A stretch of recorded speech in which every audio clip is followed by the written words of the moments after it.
Hello and good morning everyone. I welcome you all at Eduverse News Analysis. Today is 23rd August 2023 and we are going to discuss important news and articles from The Hindu newspaper.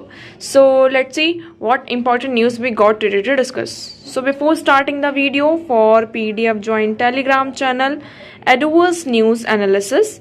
Link आपको description box में provided है.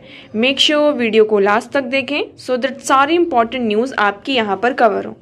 तो चलिए start करते हैं और देखते हैं आज हमें क्या क्या डिस्कस करना है. Now first article is brisk is a platform from global south says Modi. अब आप सभी को पता है यहाँ पे ब्रिस्क की समिट होने वाली है, ठीक है, और कहाँ होने वाली है, कौन होस्ट कर रहा है इसको, साउथ अफ्रीका इसे होस्ट कर रहा है. तो जितने भी यहाँ पर हमारे लीडर्स हैं वो साउथ अफ्रीका में यहाँ पर गए हैं और उनकी यहाँ पर भी मतलब कि एक दूसरे को सभी अटेंड कर रहे हैं. तो देखिए इसमें ये कहा गया है कि brisk is a platform for global south. Brisk क्या है, एक प्लेटफॉर्म है ग्लोबल साउथ के लिए. ग्लोबल साउथ क्या है, उसमें हम ग्लोबल साउथ की अगर बात करते हैं तो ग्लोबल साउथ अगर हम अपना ग्लोब देखते हैं तो आप ये ग्लोब ऐसे देखेंगे तो ये जो आपका इक्वेटर से अगर ये डिवाइड होता है तो इसे हम कहते हैं नॉर्दर्न हेमिस्फीयर और ये होता है हमारा सदर्न हेमिस्फीयर. सदर्न हेमिस्फीयर में मोस्टली जितनी भी कंट्रीज थी एक टाइम पर वो क्या थी, इनके ऊपर किसी न किसी कंट्री ने रूल किया था, ठीक है. तो ये बहुत ज्यादा पिछड़ गई थी, आप ऐसा कह सकते हैं. ये रिसोर्सेज का सही से अपना यूज नहीं कर पाई, जिसके कारण आज की कैटेगरी में ये किसमें आती है, आपकी डेवलपिंग कंट्रीज की कैटेगरी में आती हैं. इसे ही हम ग्लोबल साउथ कंट्रीज कहते हैं. तो ग्लोबल साउथ कंट्रीज के वेरियस यहाँ पे कंसर्न्स हैं, वेरियस इंटरेस्ट हैं, उनको एक बड़े प्लेटफॉर्म पर रखना. तो ब्रिस्क क्या बन सकता है, आपका एक ऐसा प्लेटफॉर्म बन सकता है जहां पर ग्लोबल साउथ की जो वॉइस है उसको सामने प्रेजेंट किया जा सकता है. ओके, तो आई होप आपको ये क्लियर होगा. अब देखिए ये जो समिट है हमारे लिए बहुत ज्यादा इंपॉर्टेंट हो जाती है. क्यों इंपॉर्टेंट हो जाती है ये समिट, क्योंकि देखिए इसमें अभी जब से रशिया यूक्रेन वॉर चला है उसके बाद से आप देखेंगे ये फर्स्ट मीटिंग होगी हमारी जो रशियन प्रेसिडेंट है उनके साथ. चाइनीज जो प्रेसिडेंट है बाली में जब आपकी समिट हुई थी G20 की, उसके बाद से ये हमारी पहली मीटिंग होगी उसके साथ, है ना, उनके साथ. तो इसके कारण ये जो प्लेटफॉर्म है हमारे लिए बहुत ही ज्यादा इंपॉर्टेंट हो जाता है. ओके, आई होप आपको ये क्लियर होगा. नेक्स्ट मूव करते हैं. नाउ नेक्स्ट आर्टिकल है हमारा Chandrayaan 3 lander all set for touch down today. अब आप सभी को पता है आज क्या है, 23 अगस्त है ना, और आज क्या होने वाला है, हमारा जो लैंडर है वो जो हमारा मून है ना, मून का जो सरफेस है वहां पर उसकी लैंडिंग होने वाली है. तो हम यहाँ पर उम्मीद करते हैं कि ये जो हमारा मिशन होगा वो सक्सेसफुल होगा. एक बार आप यहाँ पर देख सकते हैं कौन कौन सी इंपॉर्टेंट डेट्स आ जाती हैं हमारे मिशन मून की. तो कब ये लॉन्च हुआ था, आपका 14 जुलाई को ये लॉन्च हुआ था. 15 एंड 25 जुलाई को हम देखेंगे कि ये जो अर्थ का जो पूरा ऑर्बिट था, हमने यहाँ पर ये देखा था, ये है हमारा अर्थ और ये है हमारा मून. तो इसने क्या किया था, 15 to 25 जुलाई तक इसने अर्थ का जो ऑर्बिट था वहां पर उसका मैन्यूवर उसको रेज किया गया. फिर 1 से 5 जुलाई तक हमने देखा ये धीरे धीरे कहाँ होता है, अर्थ का ऑर्बिट छोड़कर लुनार ऑर्बिट में, मतलब कि जो मून का ऑर्बिट होता है वहां पर पहुंच जाता है, ठीक है. हमने 17 अगस्त को क्या देखा कि यहाँ का जो हमारा प्रोपल्शन मॉड्यूल था और लैंडर्स था वो एक दूसरे से क्या होता है, आपका सेपरेट होता है ना. 23 अगस्त आज की यहाँ पर डेट है कि यहाँ पर मतलब 5:45 PM तक हम ये उम्मीद करते हैं कि जो ये लैंडर है, मतलब कि हमारा जो लैंडर है वो अच्छे से यहाँ पर लैंड कर जाएगा. ओके, तो आई होप आपको ये इतना यहाँ पर क्लियर होगा. चलिए मूव करते हैं, आगे बढ़ते हैं. अब आगे बढ़ने से पहले हम यहाँ पर सॉल्व करेंगे हमारा क्वेश्चन. तो हमारा क्वेश्चन है आज का, arrange the following islands of Pacific Ocean in north to south order. अब आप लोगों के पास यहाँ पे पैसिफिक ओशन आप लोगों ने देखा ही होगा और पैसिफिक ओशन में आपको बहुत सारे छोटे छोटे आइलैंड नेशन देखने को मिलते हैं. तो इन्हीं आइलैंड नेशंस को हमें अरेंज करना है नॉर्थ टू साउथ. कैसे अरेंज करना है, पहले नॉर्थ, फिर धीरे नॉर्थ के बाद यहाँ मतलब सबसे नॉर्दर्न पार्ट में कौन सा है, फिर उसके बाद कौन सा है, फिर उसके बाद कौन सा, फिर उसके बाद कौन सा. ओके, तो आप लोगों के पास ऑप्शन क्या क्या है, Volcano island, Bonin island and Kamchatka peninsula और कुरिल आइलैंड. तो इसमें से क्या कोड कौन सा सही होगा, 3421, 3142, 4231, 2134. तो पहले आप लोग वीडियो को पॉज करें, देन इस क्वेश्चन का आंसर आप लोगों को कमेंट सेक्शन में करना है. कहाँ करना है, कमेंट सेक्शन में. जो लोग भी इस वीडियो को देख रहे हैं सभी को इस क्वेश्चन का आंसर यहाँ पर करना है. ओके, नाउ मूव करते हैं हमारे नेक्स्ट क्वेश्चन की तरफ. तो आज का हमारा नेक्स्ट क्वेश्चन है, with reference to the history of ancient India Bhavabhuti, Hastimala and Kashmiraswara were famous. यहाँ पर हमारे पास 3 नेम है. हम किसकी बात कर रहे हैं, यहाँ पे एंशिएंट हिस्ट्री की बात कर रहे हैं. तो हमें एंशिएंट हिस्ट्री के रेफरेंस में बताना है कि भावाभूति, हस्तिमाला ये लोग किस लिए फेमस थे, क्या है आपका क्वेश्चन क्या है आप लोगों को आई होप समझ में आ रहा होगा कि भावाभूति हस्तिमाला ये किस लिए फेमस थे। क्या ये जीन मंक्स थे या प्ले राइटर्स थे, टेम्पल आर्किटेक्ट्स थे या फिलोसफर थे। तो इसमें से राइट ऑप्शन क्या होगा आप लोग कमेंट सेक्शन में यहाँ पर बताएंगे। वीडियो को लास्ट तक देखिएगा, वीडियो के लास्ट में इस क्वेश्चन का आंसर आप लोगों को दिया जाएगा। ओके, चलिए मूव करते हैं और आगे बढ़ते हैं हमारे नेक्स्ट आर्टिकल की तरफ। तो देखिए एडिटोरियल सेक्शन में ना आज ऐसा कुछ भी इंपॉर्टेंट आर्टिकल हमारे लिए नहीं है, ओके, जो हमारे एग्जाम के पर्सपेक्टिव से इंपॉर्टेंट हो। सिर्फ ये आर्टिकल हमारे लिए थोड़ा सा इंपॉर्टेंट हो जाता है। इसमें बात की जा रही सेक्शन 8 क्लॉज 4 की, रिप्रेजेंटेशन ऑफ पीपल एक्ट की। ठीक है, तो इसको हम ऑलरेडी डिस्कस कर चुके हैं पहले, बट इसमें ये कहा जा रहा है कि हमें क्या करना होगा, जो ये सेक्शन 8 है क्लॉज सब क्लॉज 4, इसे हमें रिस्टोर करना होगा। रिस्टोर कैसे करना होगा आप सभी को पता है। अगर हम एमपी और एमएलए की डिस्क्वालिफिकेशन की बात करते हैं तो इनका जो डिस्क्वालिफिकेशन होता है वो 3 तरीके से हो सकता है। इसके लिए 3 प्रोविजन हमारे पास है। पहला प्रोविजन है हमारे कॉन्स्टिट्यूशन में दिया गया है आर्टिकल 102 एंड आर्टिकल 101, जिसके तहत यहाँ पर जैसे कि कोई भी एमपी और एमएलए अनसाउंड माइंड करते हैं, है ना, मेंटली यहाँ पे डिसेबल है, कुछ भी ऐसी प्रॉब्लम आती है, या फिर ऑफिस ऑफ प्रॉफिट, ये सारे यहाँ पे प्रोविजन है किसके अंदर, आर्टिकल 102 एंड आर्टिकल 101 के अंदर। आई होप आपको इतना क्लियर होगा। तो इस बेसिस पर यहाँ पर क्या होता है, जो एमपी एमएलए होते हैं वो डिस्क्वालीफाई होते हैं। सेकंड हम बात करते हैं आपका स्केड्यूल 10, आप सभी को पता होगा स्केड्यूल 10 की हम बात करते हैं। ठीक है, तो इसके तहत क्या होता है आपका एमपी और एमएलए का डिस्क्वालिफिकेशन होता है। थर्ड फिर आता है आपका रिप्रेजेंटेशन ऑफ पीपल एक्ट 1954, जिसके अंडर आपका सेक्शन 8 सब क्लॉज 3 ये कहता है कि अगर किसी एमपी एमएलए को 2 इयर्स का कन्विक्शन होता है, तो 2 इयर्स का जो ये कन्विक्शन होता है, मतलब उनको 2 इयर्स का कन्विक्शन हो जाता है, तो वो क्या हो जाता है, डिस्क्वालीफाई हो जाएंगे। इतना आई होप आपको समझ में आया होगा। इसी के चलते रिप्रेजेंटेशन ऑफ पीपल एक्ट में आपका एक और सेक्शन होता है, सेक्शन 8 सब क्लॉज 4, जिसमें इसकी यहाँ पर बात की जा रही है। इस सेक्शन में ये होता है कि पहले था, अभी तो ये नहीं है, इसको इसलिए इसके आर्टिकल में बात की जा रही है कि हमें इसे रिस्टोर करने की जरूरत है, क्योंकि इसका बहुत ज्यादा क्या हो रहा है, जो सेक्शन 8 सब क्लॉज 3 है इसका बहुत ज्यादा मिसयूज किया जा रहा है। तो यहाँ पर ये था आपका सेक्शन 8 सब क्लॉज 4, ये था कि अगर किसी भी एमपी एमएलए को यहाँ पे कन्विक्शन हो गया है तो उन्हें यहाँ पे 3 महीने का टाइम पीरियड दिया जाता था कि आप क्या कर सकते हैं, किसी कोर्ट में अपील कर सकते हैं, और जब तक यहाँ पर आप अपील करेंगे, आपका केस चलेगा, तब तक आप यहाँ पर डिस्क्वालीफाई नहीं होंगे।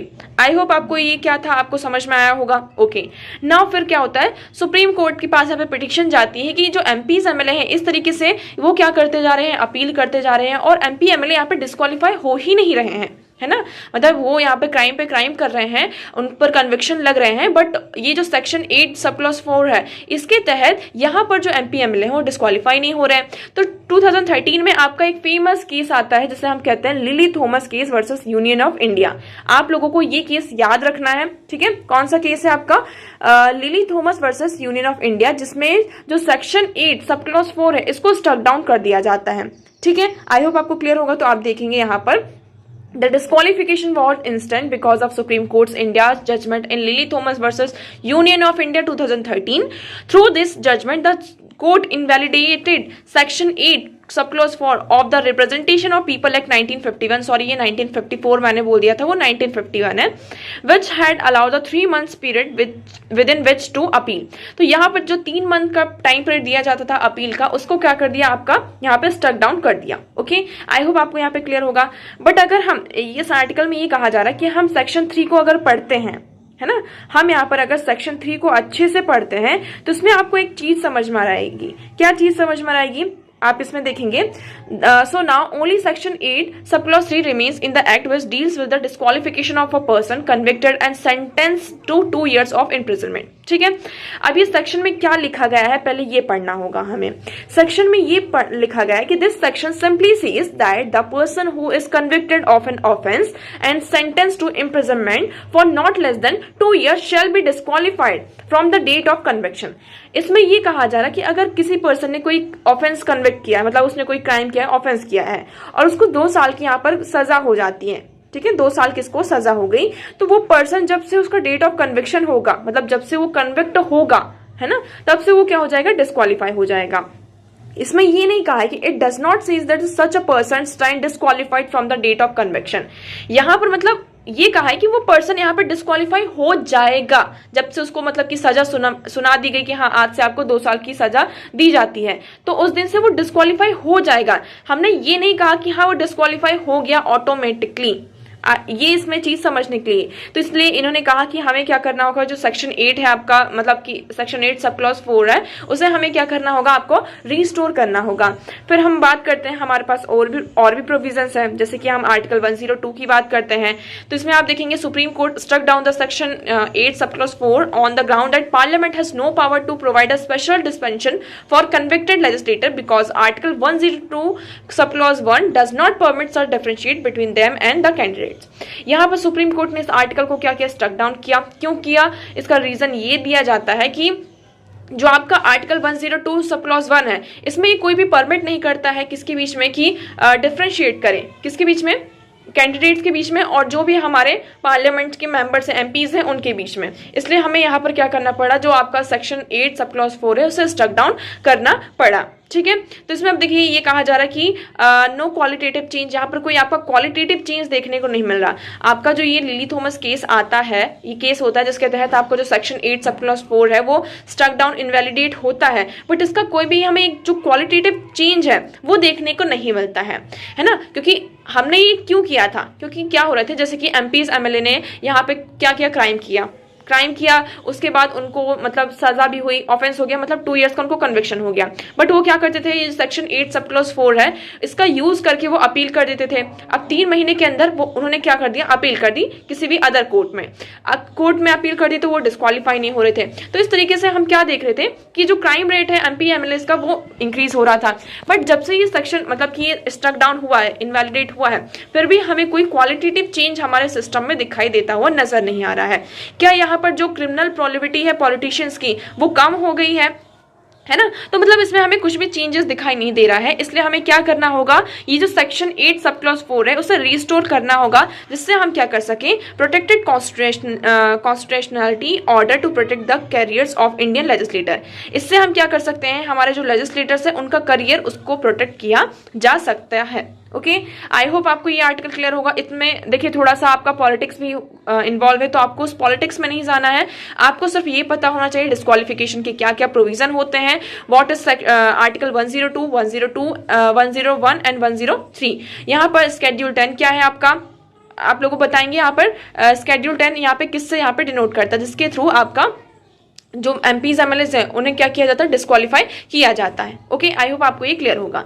नेक्स्ट हम आर्टिकल की बात करते हैं। देखिए ये आर्टिकल पाकिस्तान का आर्टिकल है, मतलब पाकिस्तान की जो पॉलिटिक्स इस टाइम पर चल रही है उससे रिलेटेड है। तो यहाँ पर हमारे लिए कुछ भी इंपॉर्टेंट नहीं है, ठीक है, इसलिए हम इस आर्टिकल को यहाँ पर नहीं कर रहे हैं।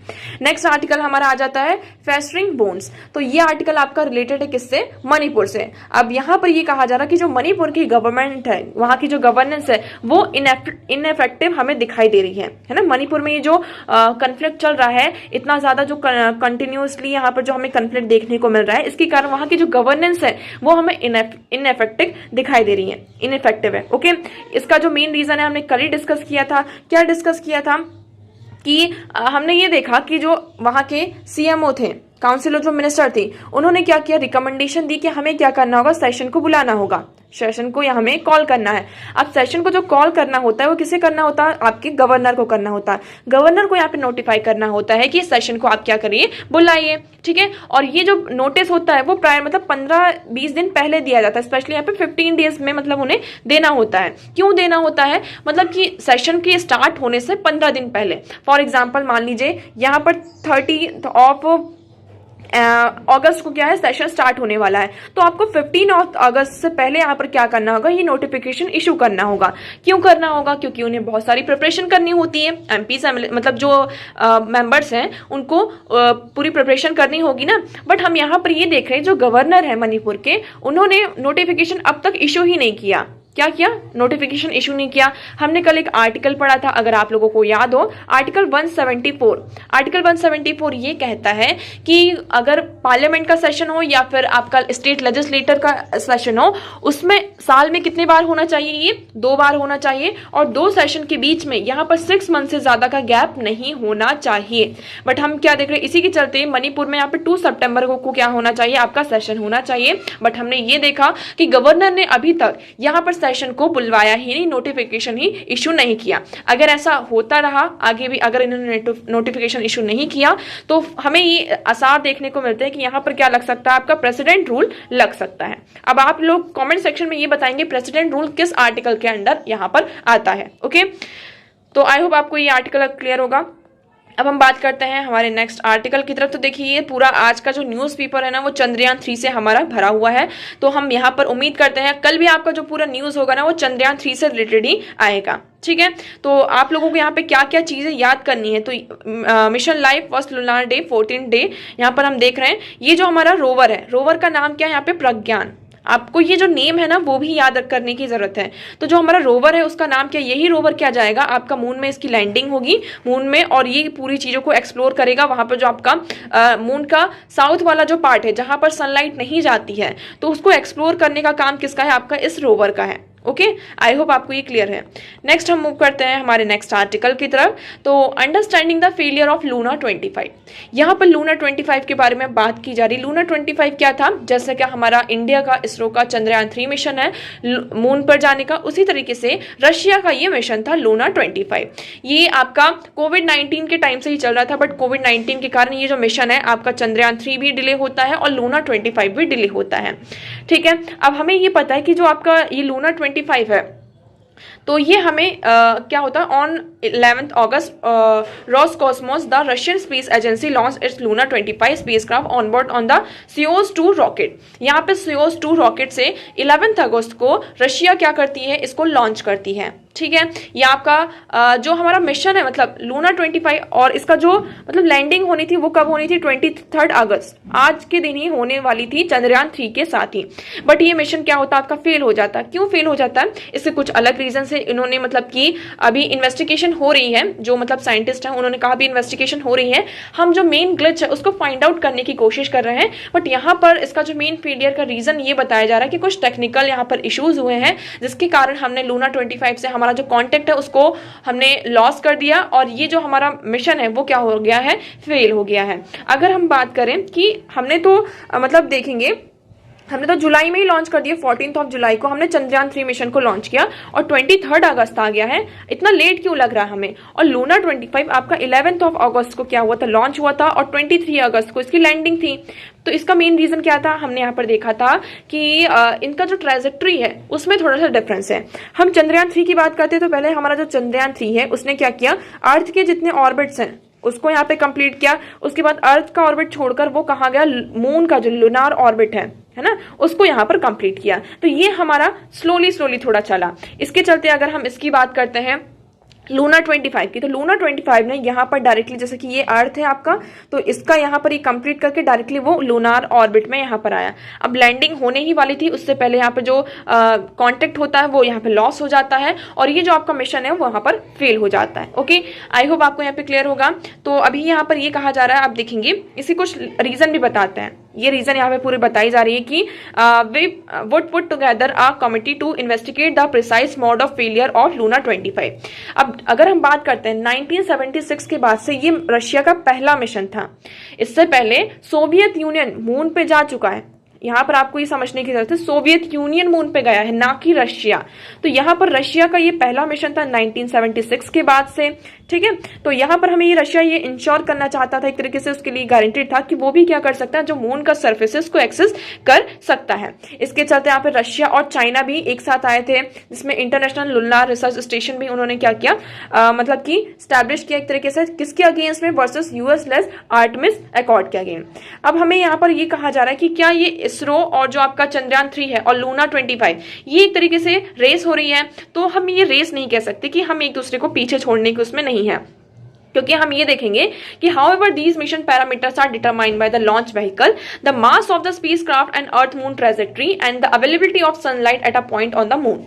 In addition, while Chandrayaan 3 has been developed since 2019, Roscosmos was working on Luna 25 since the early 2010. यहाँ पर देखिए कि हमने चंद्रयान 3 मिशन हमारा कब से डेवलप करना स्टार्ट किया, 2019 से। बट हम अगर लूना की बात करते हैं तो ये कब से आपका चल रहा है, 2010 से आपका चल रहा है। बट यहाँ पर जो डिले होता है, क्यों होता है, कोविड-19 के कारण डिले होता है। Russia pulled out building the lander for Chandrayaan 2 due to delays impose by the failure of forma Phobos Grunt mission in 2011। जब हमारा चंद्रयान 2 मिशन यहाँ पर चल रहा था ना, इसमें जो हमारा लैंडर था, आई होप आपको याद होगा, जो लैंडर था उसकी बिल्डिंग का जो रशिया को दिया गया था, तो उसको रशिया ने क्या किया था, पुल आउट कर लिया था। क्यों पुल आउट किया था, क्योंकि रशिया के ऊपर यहाँ पर क्या कर दिया गया था, कुछ डिलेज इम्पोज हुआ था, जिसके कारण यहाँ पर ये जो मिशन था आपका वो हुआ। अब हम रॉसकॉम की बात करते हैं, इसरो की बात करते हैं, तो ये दोनों एक दूसरे के यहाँ पर क्या करते हैं, जो फॉर्मर हमारे एस्ट्रोनॉट्स थे गगनयान मिशन में, उन्होंने क्या किया, जो मतलब कि आपका जो गगनयान मिशन होने वाला है वहां पर जो एस्ट्रोनॉट्स है उन्हें ट्रेनिंग प्रोवाइड की जा रही है। तो हम ये नहीं कह सकते कि यहाँ पर जो चंद्रयान 3 मिशन है और हमारा लूना 25 ये एक रेस की तरह है। ठीक है, हमारा सिर्फ ये मिशन है, हम मून को एक्सप्लोर करना चाहते हैं, तो ये सिर्फ हमारा मिशन है। यहाँ पर हम कोई रेस नहीं कर रहे हैं कि हाँ हमें इसको पीछे छोड़ना है या फिर इसको इस कंट्री को पीछे छोड़ना है। ओके, तो आई होप आपको यहाँ पे क्लियर होगा। अब रशिया नेक्स्ट क्या करने वाला है इसके बारे में देखा जाए तो यहाँ पर ये कहा जा रहा है कि अभी कुछ टेक्निकल रीजंस रहे हैं जिसके कारण हमारा जो लूना 25 है वो फेल हुआ है।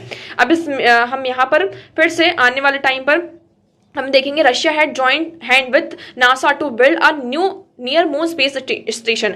अब देखिए यहाँ पर रशिया ने किसके साथ हाथ मिलाया था, आपका नासा के साथ हाथ मिलाया था, जिससे हम क्या कर रहे हैं, न्यू स्पेस स्टेशन को यहाँ पर स्टैब्लिश करें। बट ये आपकी पार्टनरशिप 2021 में होती है, लेकिन जब से रशिया यूक्रेन वॉर होता है तब से हमें थोड़ा सा क्या देखने को मिलता है, ये जो चीजें हैं आपकी रशिया के साथ यहाँ पर सैंक्शंस लगाए जा रहे हैं और हमें यहाँ पर जो वेस्टर्न कंट्रीज है उनका सपोर्ट रशिया को नहीं मिल रहा है। अब फर्दर हम देखते हैं यहाँ पे रशिया क्या करता है।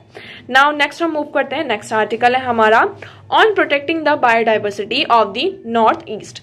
अब हम नॉर्थ ईस्ट रीजन की बात करते हैं तो हमारा जो नॉर्थ ईस्ट रीजन है वहां पर हम देखें तो वो बायोडाइवर्सिटी के लेवल से आप देखें तो बहुत ही ज्यादा, बहुत ही रिसोर्सफुल है और रिच है।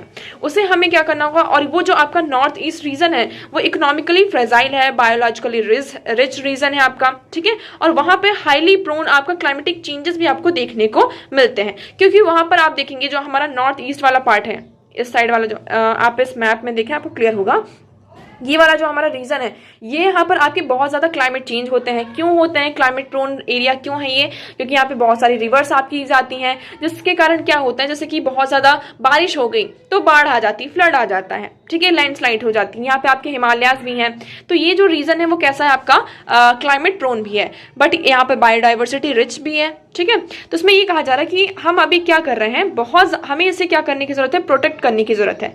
क्यों प्रोटेक्ट करना है, क्योंकि अब हमारा जो मेन फोकस क्या हो चुका है, हमें टूरिज्म को आगे बढ़ाना है। क्या करना है, हमें टूरिज्म को आगे बढ़ाना है। इसके चलते हम क्या कर रहे हैं, वेरियस जो डेवलपिंग इंफ्रास्ट्रक्चर प्रोजेक्ट्स हैं उनको कंस्ट्रक्ट किया जा रहा है। ठीक है, जिसके कारण क्या हो रहा है, बायोडाइवर्सिटी का यहाँ पे बहुत ज्यादा लॉस हो रहा है। तो आप देखेंगे fostering tourism, undertaking construction project and developing infrastructure are the way through which a state generate revenue and creates employment opportunity. Tourism के थ्रू आप सभी को पता है कि यहाँ पर बहुत सारे प्रोजेक्ट्स लिए जाते हैं, जिससे स्टेट गवर्नमेंट क्या करती है, रेवेन्यू जनरेट करती है और एम्प्लॉयमेंट अपॉर्चुनिटी यहाँ पर क्रिएट करती है, जॉब क्रिएट करती है। बट इसके साथ साथ ये जो सारी चीजें हमारी एक स्टीप इन्वायरमेंटल कॉस्ट के साथ आती है। या तो आप यहाँ पे इन्वायरमेंट को जनरेट कर लीजिए या फिर हमारी जो बायोडाइवर्सिटी है उसे बचा लीजिए। ठीक है, तो हम इन्वायरमेंटल कॉस्ट के थ्रू क्या करते हैं, यहाँ पर जो रेवेन्यू है स्टेट गवर्नमेंट यहाँ पर जनरेट कर रही है। यहाँ पर आप देखेंगे कि जो हमारे इन्वायरमेंटल लॉज है, वेरियस लॉज है, जैसे हम आईपीसी 1860 का जो हमारा सेक्शन 268 290 था, वो यहाँ पर क्या कहता था, वो किससे डील करता था, लैंड, एयर और वाटर से डील करता था। यहाँ पर जो डिस्ट्रिक्ट काउंसिल थी उनको ऑटोनॉमी प्रोवाइड की गई थी कि वो क्या कर सकते हैं, जो उनका पूरा स्टेट का जो पूरा मैटर है इस लेवल पर, उसमें से कोई भी इशू आता है तो उसको वो रेगुलेट कर सकते हैं। ठीक है, यहाँ पर बहुत सारी पीआईएल्स भी फाइल की गई अंडर आर्टिकल 32 एंड 226, जिसमें उन्होंने ये कहा कि इन्वायरमेंटल लिटिगेशन यहाँ पर बहुत ज्यादा हो रहा है। फॉर एग्जाम्पल यहाँ पर जो हमारा नेशनल ग्रीन ट्रिब्यूनल है, उन्होंने मेघालय स्टेट गवर्नमेंट के ऊपर 100 रुपीज करोड़ का क्या लगाया, फाइन भी इम्पोज किया गया था 2019 में, क्योंकि यहाँ पर क्या हो रही थी, इलीगल माइनिंग की जा रही थी। उसके बाद 2022 में भी इम्प्रॉपर वेस्ट मैनेजमेंट, क्या मणिपुर आपका जो गवर्नमेंट था वहां पर इम्प्रॉपर वेस्ट मैनेजमेंट हुआ था, जिसके कारण जो आपका मणिपुर गवर्नमेंट है वहां पर 200 रुपीज करोड़ का क्या लगाया था, आपका फाइन इम्पोज किया गया था। ठीक है, क्योंकि हम क्या कर रहे हैं एक तरीके से, और ये जो गाइडलाइंस है उसको स्ट्रिक्टली फॉलो भी किया गया, क्योंकि ये जो रीजन है वो बहुत ज्यादा फ्लोरा और फौना रिच है और इकोलॉजिकली सेंसिटिव एरिया में आपका ये रीजन में आता है। तो इसे हमें क्या करना है, सेव करने की जरूरत है। आपके लिए यहाँ पर ये इंपॉर्टेंट हो जाता है, ये वाला जो पैरा है ना, आप इसको कहीं नोट डाउन कर सकते हैं। इसमें बताया गया है नेगेटिव लिस्ट के बारे में। नेगेटिव लिस्ट क्या होता है, अगर आप यहाँ पर north east industrial development scheme देखेंगे 2017 की, उसमें कुछ नेगेटिव लिस्ट है। नेगेटिव लिस्ट यहाँ पर क्या कहता है कि हम यहाँ पर कुछ ऐसे काम कर रहे हैं जो कि हमारे जो इन्वायरमेंट स्टैंडर्ड्स है उससे कंप्लाई नहीं कर रहा है, और यहाँ पर हमारे पास क्या है, एक एप्लीकेबल इन्वायरमेंट क्लियरेंस नहीं है, do not have consent from the concern board, pollution board जो है आपका उसका कंसेंट नहीं है। तो इसके तहत यहां पर क्या होगा, ये सारी जो चीजें, कोई भी अगर काम है, कोई भी एक्ट है, वो किसके अंदर आएगा, आपका नेगेटिव लिस्ट के अंदर आएगा। ठीक है, नेक्स्ट ऐसा हमारा सेम प्रोविजन किसमें आता है, act fast for north east. आपको ये याद रखना, act fast for north east region. Policy should not only include trade and commerce but also preservance of environment and ecology in the region। यहाँ पर act fast for north east region ये जो है, इसमें क्या ये इंक्लूड है, हमारा ट्रेड एंड कॉमर्स को इंक्लूड किया गया है कि हमें इस रीजन में ट्रेड और कॉमर्स को इंक्रीज करना है। बट हमें क्या करना होगा, ये जो हमारी पॉलिसी है इसमें इन्वायरमेंट और इकोलॉजी को भी क्या करना होगा, आपका लेकर आना होगा, इंक्लूड करना होगा इस रीजन में। क्योंकि अब क्या है, हमारा जो एम है, इंडिया का एम है, हमें $10 ट्रिलियन इकोनॉमी बनना है। लेकिन ये जो $10 ट्रिलियन इकोनॉमी, अगर हम इन्वायरमेंट को यहाँ पर कॉस्ट में रखते हैं, सामने रखते हैं, तो ऐसी इकोनॉमी का हमारा कोई भी फायदा नहीं होगा। ओके, आई होप आपको यहाँ पे क्लियर होगा। अब देखिए, इस आर्टिकल में एक लेक की बात की गई है, उसका नाम क्या है, उमियम लेक क्या है, आपका यहाँ पर देखेंगे तो ये आपको कहाँ देखने को मिलता है, ये वाले रीजन में आपको ये उमियम लेक देखने को मिलता है। ओके, सो ये कहाँ लोकेटेड है, आपका is a reservoir located in the hill of 15 kilometre of the north Shillong in the state of Meghalaya. किस स्टेट में है, मेघालय है। It is also a popular destination for water sports and adventure facilities. यहाँ पर बहुत सारे आपके पॉपुलर वाटर स्पोर्ट्स भी होते हैं, वाटर के जो स्पोर्ट्स होते हैं, और एडवेंचर फैसिलिटीज भी आपको यहाँ पर देखने को मिलती है। तो ये बहुत ही मतलब कि मेजर अट्रैक्शन, टूरिज्म अट्रैक्शन का ये पॉइंट, मतलब ये जो लेक है आपका, ये बहुत ज्यादा मतलब टूरिज्म का यहाँ पे अट्रैक्शन बना जाता है। तो उसी के चलते यहाँ पर क्या हो, ये केस चल रहा है। कौन सा केस है आपका, cleanliness of Umiam lake versus state of Meghalaya 2023 का केस है। इसी के चलते ये आर्टिकल आपके सामने आया है। ओके, मूव करते हैं हमारे नेक्स्ट आर्टिकल की तरफ। तो आज का हमारा नेक्स्ट आर्टिकल है, rules will be made to curb vulgar languages on social media government. अब यहाँ पर गवर्नमेंट ने ये कहा कि हम सोशल मीडिया का बहुत ज्यादा यूज करते हैं, और आज के टाइम पर आप देखेंगे सोशल मीडिया में ये जो वल्गर लैंग्वेजेस हैं उसका बहुत ज्यादा यूज किया जा रहा है, स्पेशली यहाँ पे जो आपके OTT प्लेटफॉर्म्स हैं, तो वहां पर हमें एक अर्जेंट अटेंशन की जरूरत है, और इन ये वल्गर लैंग्वेजेस का जो यूज किया जा रहा है उसे कर्ब करने की जरूरत है, मतलब कि उसे बंद करना होगा। इसमें एक एग्जाम्पल दिया गया होगा, आप लोगों ने ये जो वेब सीरीज है उसको सभी ने देखा होगा, कॉलेज रोमांस आप सभी ने देखा होगा। तो उन्होंने ये कहा कि इसमें जो लैंग्वेज यूज की गई है बहुत ही ज्यादा वल्गर है, ऐसी लैंग्वेज, क्योंकि बच्चे भी क्या करते हैं, उन सारी चीजों को एक्सेस करते हैं, जिससे क्या होता है, उनको ये डायरेक्टली और इनडायरेक्टली इम्पैक्ट करता है। इसलिए हमें यहाँ पे एक स्ट्रॉन्ग पॉलिसी लेकर आनी होगी, नेसेसरी यहाँ पे रेगुलेशंस लेकर आने होंगे, जिससे हम सोशल मीडिया प्लेटफॉर्म और यहाँ पे जो OTT प्लेटफॉर्म्स हैं उन्हें यहाँ पर क्या कर सके, रूल्स एंड रेगुलेशन प्रोवाइड कर सके, जिससे ये जो वल्गर लैंग्वेजेस का यूज किया जा रहा है ऐसी प्लेटफॉर्म्स पर, उसको वहां पर कम किया जाए। ठीक है, आई होप आपको ये क्लियर होगा।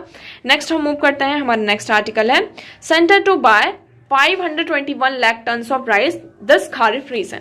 अब आपका जो खारिफ सीजन आने वाला है, इसी के चलते सेंटर ने ये कहा है कि वो 521 लाख टन ऑफ राइस क्या करेंगे, प्रोक्यूर करेंगे। ठीक है, क्यों करेंगे आप सभी को पता है, यहाँ पर खारिफ सीजन आने वाला हो और ये टारगेट रखा गया गवर्नमेंट के द्वारा।